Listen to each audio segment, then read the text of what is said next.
या भूतलावर राजगडासारखी जागाच नाहीये. म्हणजे बघा ना, सुवेळा, संजीवनी, पद्मावती अशा तीनही बाजूला पसरत गेलेल्या 3 माच्या आणि त्याच्या मधोमध्येच उभा असलेला ढगाला टेकणारा अभेद्य असा बालेकिल्ला म्हणजे राजगडाचं वैशिष्ट्यपूर्ण रूप.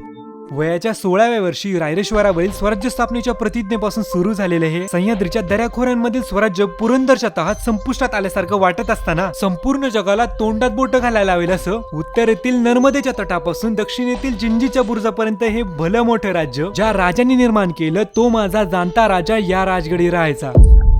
लाभलेल्या 50 वर्षांच्या आयुष्यापैकी 25 वर्ष म्हणजेच जवळपास अर्ध आयुष्य महाराज आपल्या कुटुंब कबिल्यासह या गडावर वास्तव्यास होते. मग प्रश्न पडतो ना की एवढ्या वर्ष राजगडच का निवडला असेल बरं?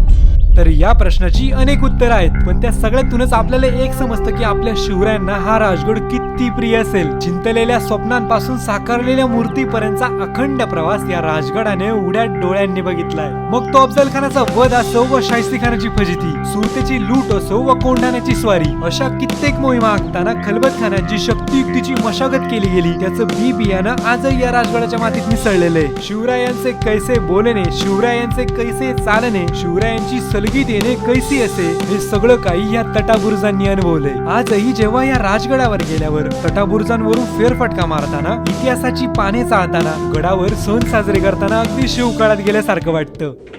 आणि कदाचित त्यामुळे सगळेजण म्हणत असतात की